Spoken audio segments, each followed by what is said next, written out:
Hello दोस्तों। तो आज की क्लास में हम डिस्कस करने वाले हैं आरएनए इंटरफेरेंस। तो जो आरएनए इंटरफेरेंस है ये होता है जीन साइलेंसिंग के टेक्निक पर ही। तो इसके पहले मैंने जो क्लास अटेंड करवाया है जीन साइलेंसिंग से रिलेटेड जो भी टॉपिक हमने वहाँ पर डिस्कस किया, वे क्लास को अगर आप अटेंड नहीं किए हैं तो आप सबसे पहले उस क्लास को अटेंड कर लीजिए, क्योंकि वहाँ पर हमने जीन साइलेंसिंग के पूरे जो प्रोसेस है वहाँ पर हमने डिटेल में वहाँ डिस्कस किया है।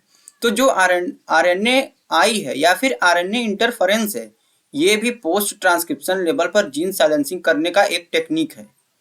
तो आज की क्लास में हम केवल आरएनए इंटरफेरेंस में डिटेल में डिस्कस करेंगे कि पोस्ट ट्रांसक्रिप्शनल लेवल पर आरएनए इंटरफेरेंस या फिर आरएनए आई के द्वारा कैसे जो प्रोटीन है उसके सिंथेसिस को एकदम पूरी तरीके से रोक दिया जाए।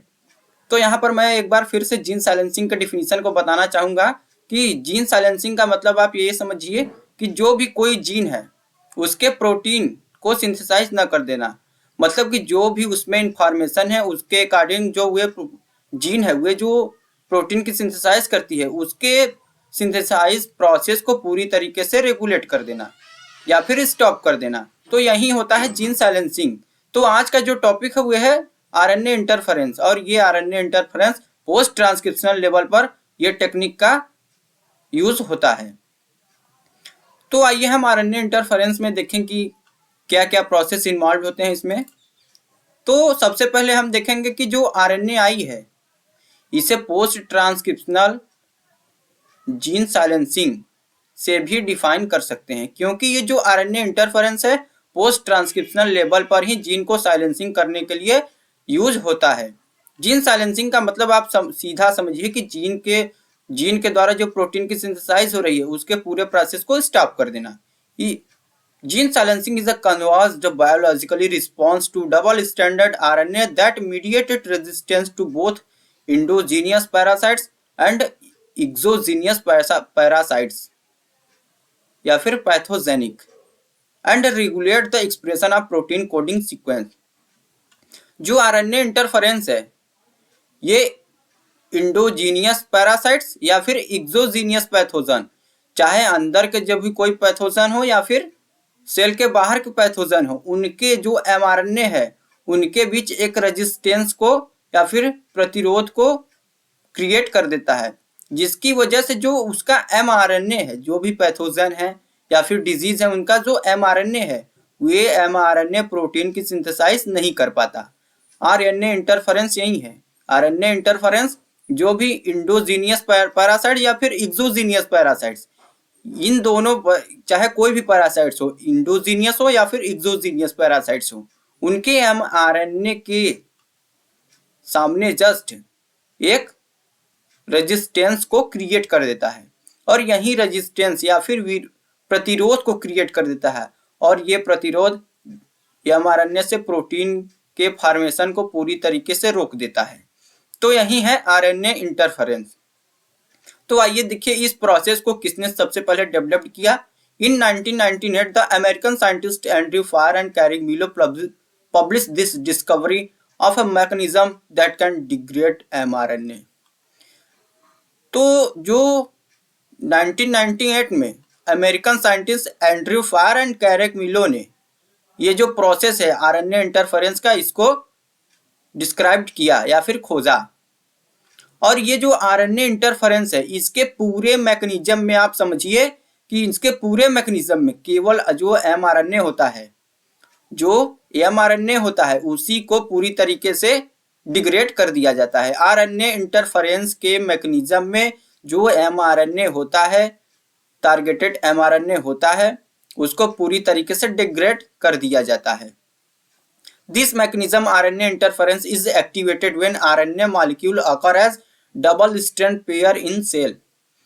अब आप यहाँ पर एक बात और समझिए कि आरएनए इंटरफेरेंस का जो मैकेनिज्म है ये कब पाया जाएगा सेल के अंदर।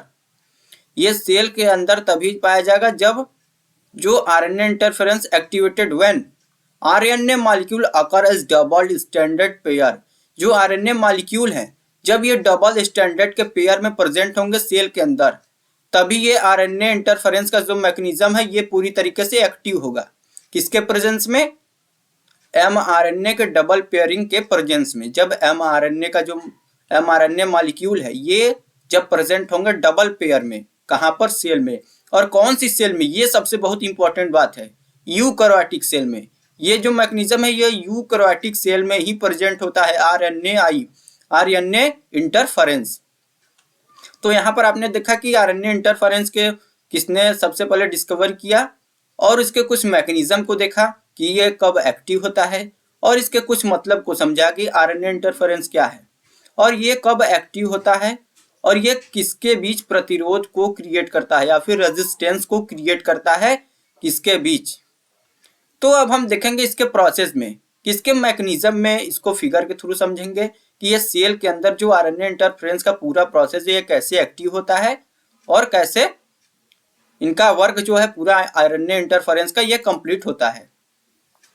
तो सबसे पहले हमने बताया कि जो ये आरएनए इंटरफेरेंस का पूरा मैकेनिज्म है ये पूरा मैकेनिज्म यूकैरियोटिक सेल के अंदर ही होता है।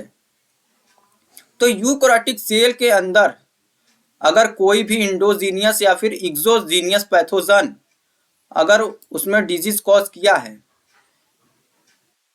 तो जो उसका जीन है, जो डिजीज का जीन है वही जीन प्रोटीन की सिंथेसाइज करेगा, तो जो इंडिविजुअल है उसके लिए बहुत ही वे इन्फेक्टेड प्रोटीन होगा। तो इसीलिए सबसे पहले जो डिजीज है उसके mRNA के सीक्वेंस का पता लगाया जाता है। पता लगाया जाने के बाद लैब में बनाया जाता है उसी के कम्प्लीमेंट्री mRNA को, और कैसा रहेगा? वे डबल स्टैंडर्ड के फॉर्म में। जो डिजीज है उसके mRNA के सीक्वेंस का पता लगाकर लैब में डबल स्टैंडर्ड mRNA सीक्वेंस को बनाया जाता है। और इस फिर डबल स्टैंडर्ड mRNA का सीक्वेंस जब पूरी तरीके से बन जाएगा, आप यहाँ पर देखिए, ये देखिए डबल स्टैंडर्ड आरएनए है, ये पूरी तरीके से जब बन जाएगा तो अब इसको सेल के अंदर इंसर्ट करवाया जाता है।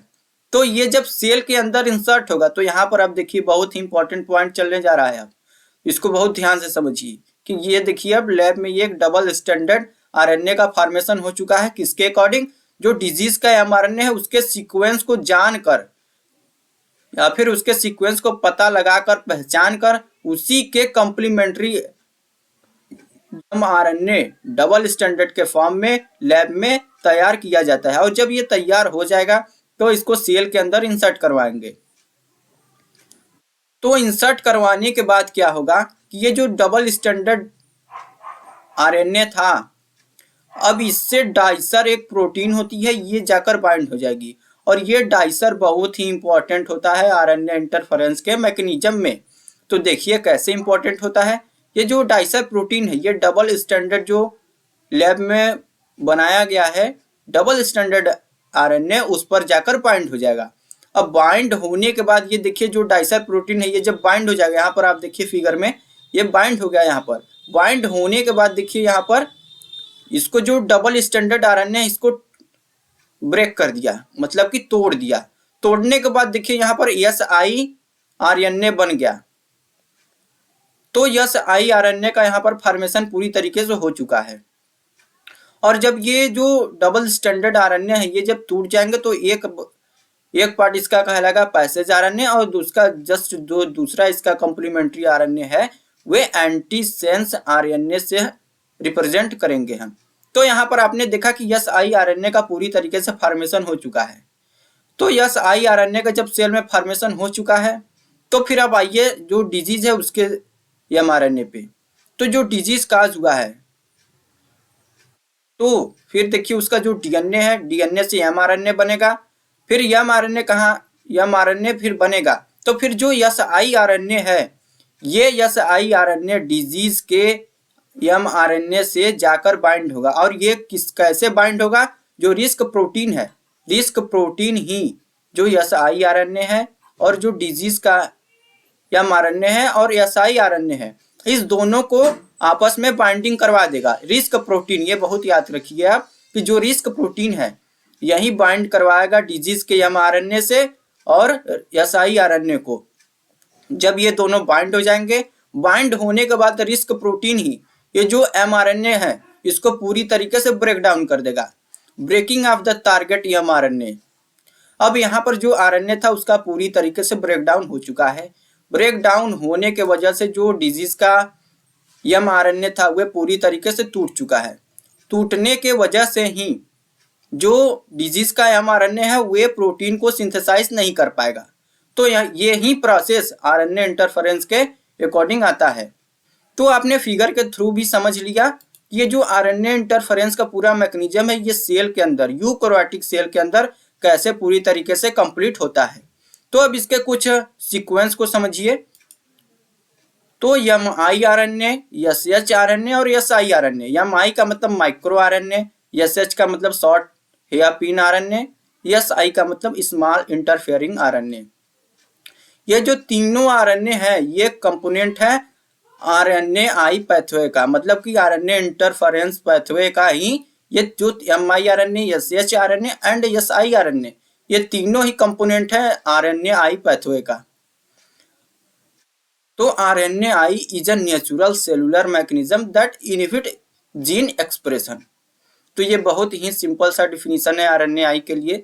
अगर आपसे एग्जाम में 1 नंबर या फिर 2 नंबर में पूछा गया कि RNAi क्या है, तो RNAi is a natural cellular mechanism that inhibits gene expression, जो कि जीन के एक्सप्रेशन को पूरी तरीके से इनहिबिट कर देता है और ये एक नेचुरल सेलुलर मैकेनिज्म है।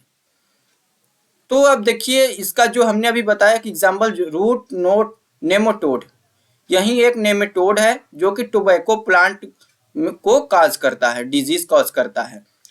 एक नेमाटोड के द्वारा जो टोबैको प्लांट है वह डिजीज उसमें काज होता है। तो यही प्रोसेस द्वारा आरएनए इंटरफेरेंस के मैकेनिज्म के थ्रू ही, आरएनए इंटरफेरेंस के मैकेनिज्म के थ्रू ही वहां पर जो नेमाटोड का जीन है या फिर नेमाटोड के जीन से जो mRNA का फॉर्मेशन हुआ है उसको पूरी तरीके से इनहिबिट कर दिया जाता है। तो अब यहाँ पर देखिए, यहाँ पर हमने जो फिगर के थ्रू अभी आप लोगों को बता रहा था उसमें 2 प्रोटीन की हमने जिक्र की थी। एक डायसर प्रोटीन था जो कि डबल स्टैंडर्ड आरएनए से बाइंड होकर उसको पूरी तरीके से ब्रेक डाउन कर दे रहा था। तो जो डायसर प्रोटीन है उसे आरएनए थर्ड एंडोन्यूक्लियस से डिफाइन करेंगे। और जो रिस्क प्रोटीन है जो कि siRNA, ये देखिए siRNA और जो डिजीज के mRNA को आपस में बाइंड करवा रहा था, रिस्क जो था प्रोटीन वे siRNA और डिजीज के आरएनए को जो आपस में बाइंड करवा रहा था वहीं उसी को हम रिस्क प्रोटीन कहते हैं। और रिस्क का मतलब कि आरएनए इंड्यूस्ड साइलेंसिंग कॉम्प्लेक्स। तो आप इस दोनों जो प्रोटीन है इसको बहुत अच्छी तरीके से याद कर लीजिए, डायसर प्रोटीन और रिस्क प्रोटीन, क्योंकि ये बहुत ही इंपॉर्टेंट होते हैं आरएनए इंटरफेरेंस पैथवे में। और इसके इंपॉर्टेंस को आपने देखा भी कि जो डायसर था वे डबल स्टैंडर्ड आरएनए था उसको ब्रेक डाउन कर रहा था, और जो रिस्क प्रोटीन थी ये siRNA और डिजीज के mRNA को एक दूसरे में बाइंड करवाकर और फिर उसके बाद उसको ब्रेक डाउन कर दे रहा था, जिसके वजह से जो डिजीज का mRNA है वह पूरी तरीके से ब्रेक डाउन हो जा रहा था और प्रोटीन की सिंथेसाइज एकदम से नहीं कर पा रहा था, और जो ऑर्गेनिज्म है उसमें कोई भी प्रॉब्लम क्रिएट नहीं हो पा रही थी। तो स्टेप ऑफ आरएनए इंटरफेरेंस कि इंटरफेरेंस के जो स्टेप है उसको हम कैसे डिफाइन करेंगे। तो सबसे पहले पॉइंट में आप देखिए कि जो प्रोसेसिंग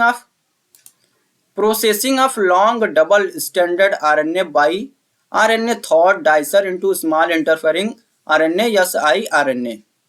तो हमने अभी बताया कि जो डबल स्टैंडर्ड आरएनए है सबसे पहले उसका फॉर्मेशन होगा, और उसका फॉर्मेशन कैसे होगा, उसका फॉर्मेशन जो डिजीज काज हुआ है इंडिविजुअल या फिर किसी प्लांट या फिर किसी भी लिविंग थिंग्स के अंदर, तो वे डिजीज का सबसे पहले mRNA का सीक्वेंस का पता लगाएंगे। पता लगाने के बाद लैब में उसी के कॉम्प्लीमेंट्री mRNA का डबल स्टैंडर्ड mRNA को बनाया जाएगा, और फिर बनाने के बाद जब ये सेल के अंदर इंसर्ट कराया जाएगा, सेल के अंदर जब इंसर्ट करवाया जाएगा तो डाइसर जो प्रोटीन है वे उससे बाइंड होगा। बाइंड होने के बाद वे जो डबल स्टैंडर्ड आरएनए है उसको पूरी तरीके से ब्रेक डाउन कर देगा। फिर अब नेक्स्ट पॉइंट में देखिए, loading of one siRNA strand and the argonaute protein processing endonucleolytic activity. Third point में देखिए target recognise through S I base pairing. Fourth में देखिए cleavage of the target protein by RISC protein.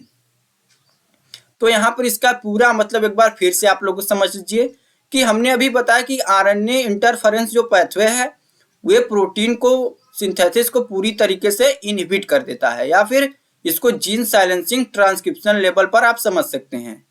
Post transcriptional level पर यह gene silencing का एक method है। तो जीन साइलेंसिंग का हमने अभी बताया कि जब जीन को पूरी तरीके से साइलेंट करवा दिया जाए, साइलेंट का मतलब वे प्रोटीन को सिंथेसाइज नहीं कर पाए, तो उसे हम जीन साइलेंसिंग से डिफाइन करते हैं। तो यहाँ पर बात है कि जो आरएनए पाथवे है उसके अंदर को प्रोसेस को मैं यहाँ पर एक बार फिर से आप लोगों को बता रहा हूँ कि आरएनए इंटरफेरेंस पाथवे में जब कोई डिजीज कॉज करता है किसी भी प्लांट या फिर ऑर्गेनिज्म के अंदर, तो उस डिजीज के एमआरएनए के सीक्वेंस का पता लगाकर लैब में उसी के कंप्लीमेंट्री डबल स्टैंडर्ड एमआरएनए का फॉर्मेशन किया जाता है। और जब एमआरएनए का फॉर्मेशन हो जाता है तो इस आरएनए को सेल के अंदर इंसर्ट करवाया जाता है। इंसर्ट कराने के बाद ये जो डबल स्टैंडर्ड आरएनए है इनके ऊपर डाइसर प्रोटीन बाइंड होता है, और डाइसर प्रोटीन बाइंड होने के वजह से ही जो डबल स्टैंडर्ड आरएनए है ये पूरी तरीके से ब्रेक डाउन हो जाते हैं। ब्रेक डाउन होने की वजह से एसआई आरएनए का फॉर्मेशन होता है। फिर यहाँ पर आता है रिस्क प्रोटीन। तो रिस्क प्रोटीन जो है कि ये काम करता है जो एसआई आरएनए है और एक जो डिजीज का एमआरएनए है, इन दोनों को आपस में बाइंड करवाएगा, और बाइंड करवाने से ये जो एमआरएनए है डिजीज का उसको पूरी तरीके से ब्रेक डाउन कर देता है। ब्रेक डाउन होने की वजह से जो एमआरएनए है डिजीज का वह पूरी तरीके से टूट जाता है। टूटने की वजह से ये जो डिजीज का एमआरएनए है ये प्रोटीन को सिंथेसाइज नहीं कर पाता, और प्रोटीन सिंथेसाइज न कर पाने के वजह से ही जो जिस ऑर्गेनिज्म में ये डिजीज कॉज किया है उसमें कोई भी प्रॉब्लम क्रिएट नहीं होता। तो आज के क्लास में आपने देखा आरएनए इंटरफेरेंस पर डिटेल में हमने यहाँ पर डिस्कस किया। अगर आप लोगों को लगता है कि कहीं पर हमको नहीं समझ में आया तो आप हमें कमेंट बॉक्स में कमेंट कर सकते हैं, जिस पर हम एक नया क्लास को अटेंड करवाकर आप लोगों को जहाँ पर भी नहीं समझ में आया है वहाँ पर हम एक बार फिर से बताने का प्रयास करेंगे। तो आज की क्लास में बस इतना ही। मिलते हैं नेक्स्ट वीडियो में नेक्स्ट टॉपिक के साथ। तब तक के लिए धन्यवाद।